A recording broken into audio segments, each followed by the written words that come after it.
Assalamualaikum warahmatullahi wabarakatuh. Jumpa lagi setelah minggu kemarin tidak ada materi. Nah, di minggu ini kita lanjutkan materi tentang komponen-komponen di dalam desain atau unsur-unsur dalam desain. Nah, yang kalau kemarin itu kan sudah tentang garis, untuk kali ini ada bentuk dan ilustrasi. Nah, jadi langsung saja kita masuk ke materinya. Yang pertama dulu adalah bentuk atau shape. Bentuk atau shape itu kalau pengertiannya, beberapa pendapat para ahli itu menyebut sebagai bidang, media. Ada yang menyebutnya bentuk dan ada yang menyebutnya shape. Sebenarnya istilahnya itu pengertiannya sama aja, artinya sama aja. Karena pada akhirnya arti dari bentuk atau shape itu adalah objek dalam grafis yang mempunyai karakteristik utama, baik itu dimensi, panjang, lebar, tinggi, dan tebal, sehingga mewujudkan sebuah bentuk yang dapat diidentifikasi atau dikenali, seperti misalnya bangun ruang geometris, organis, bangun ruang bersudut, dan juga bangun yang tak beraturan. Nah, kalau untuk secara garis besar itu unsur shape dalam grafis itu dapat dibedakan secara dua, yaitu yang pertama ada 2 dimensi atau dwimatra dan 3 dimensi atau trimatra. Nah, contohnya ini yang 2 dimensi ini yang di sebelah kiri ini ada kayak segitiga, bujur sangkar, persegi panjang, jajar genjang, trapesium, dan lain-lain. Nah, kalau yang 3 dimensi itu biasanya mempunyai ruang atau mempunyai dimensi ketiga, misalnya kedalaman atau lebar ke belakangnya. Nah, jadi itu adalah perbedaan dari 2 dimensi dan 3 dimensi. Kalau bahasa ilmu grafis, dwimatra dan trimatra. Nah, kalau berdasarkan proses pembuatannya, itu bentuk atau shape itu dikategorikan menjadi 2 jenis. Yang pertama itu terbentuk secara alami.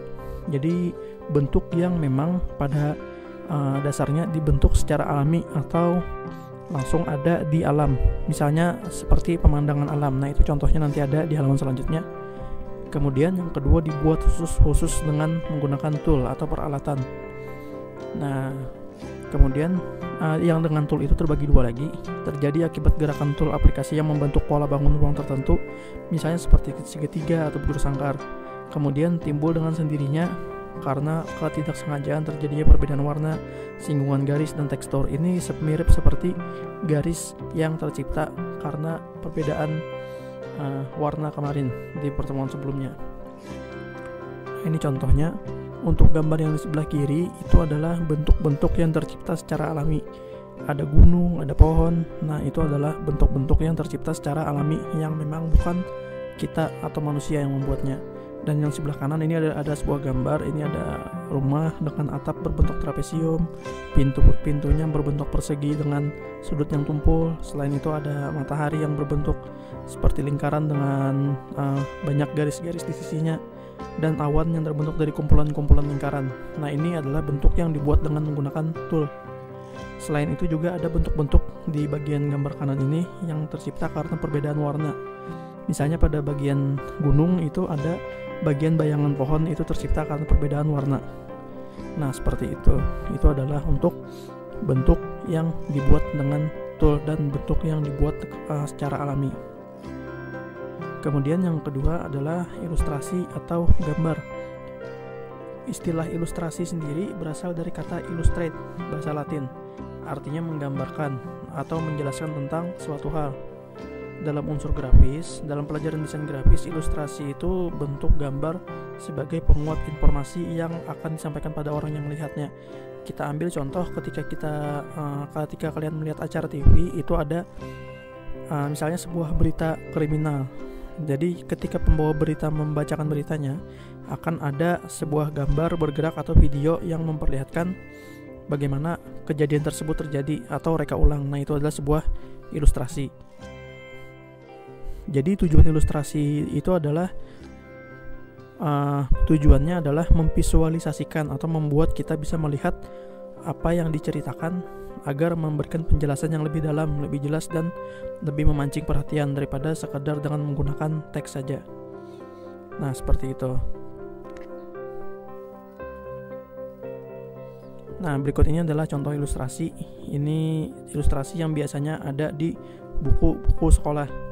Di sini diilustrasikan ada anak-anak yang sedang membersihkan rumah dan juga halamannya. Kemudian untuk ilustrasi itu ada dua metode pembuatannya. Yang pertama adalah ilustrasi manual. Ilustrasi manual itu menggunakan peralatan tangan sederhana seperti ballpoint, pensil, kuas, airbrush, spidol, dan alat pewarna lainnya. Biasanya teknik ilustrasi manual ini digunakan pada proses melukis pada media kanvas atau membuat kartun pada komik, sketsa kasar, dan lain-lain. Nah, jadi biasanya orang-orang yang bekerja di bagian seperti komik atau seperti membuat kartun itu biasanya akan sangat erat dengan yang namanya ilustrasi secara manual. Dan kalau ilustrasi manual pada zaman sekarang dilakukan untuk membuatnya menjadi file digital, itu harus di-scan terlebih dahulu atau dimasukkan ke dalam komputer. Kemudian ada yang namanya ilustrasi digital. Ilustrasi digital seperti yang diketahui adalah menggunakan komputer atau juga bisa menggunakan software khusus dalam komputer. Nah, ilustrasi digital ini bermacam-macam, mulai dari gambaran tangan langsung, atau kita juga bisa menggunakan foto, kemudian juga bisa menggunakan video untuk membuat ilustrasi tersebut. Nah, yang sebelah kiri ini adalah contoh ilustrasi manual, dan yang di sebelah kanan ini contoh ilustrasi digital. Nah, jadi untuk materi kali ini untuk ilustrasi dan juga bentuk dan ruang itu cukup dulu.